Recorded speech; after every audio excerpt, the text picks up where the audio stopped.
మియాపూర్లో real estate సంస్థ సామాన్య మధ్యతరగతి ప్రజల్ని నిండా ముంచేసింది. తక్కువ ధరకే ప్లాట్లు ఇస్తామంటూ మోసం చేసింది.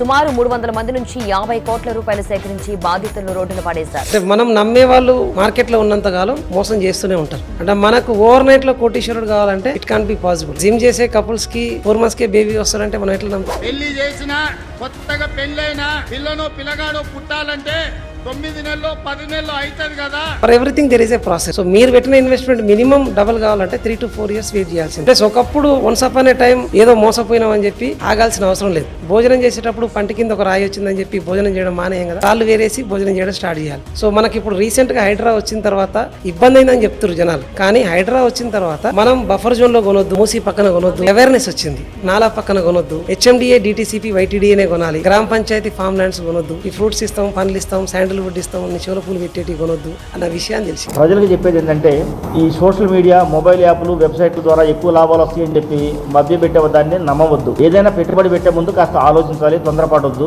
రకరకాలుగా ఎంక్వైరీ చేసుకున్న తర్వాత పెట్టుబడి పెట్టండి. ప్రజలందరూ విజ్ఞతతో వ్యవహరించాలని కోరుతున్నాను.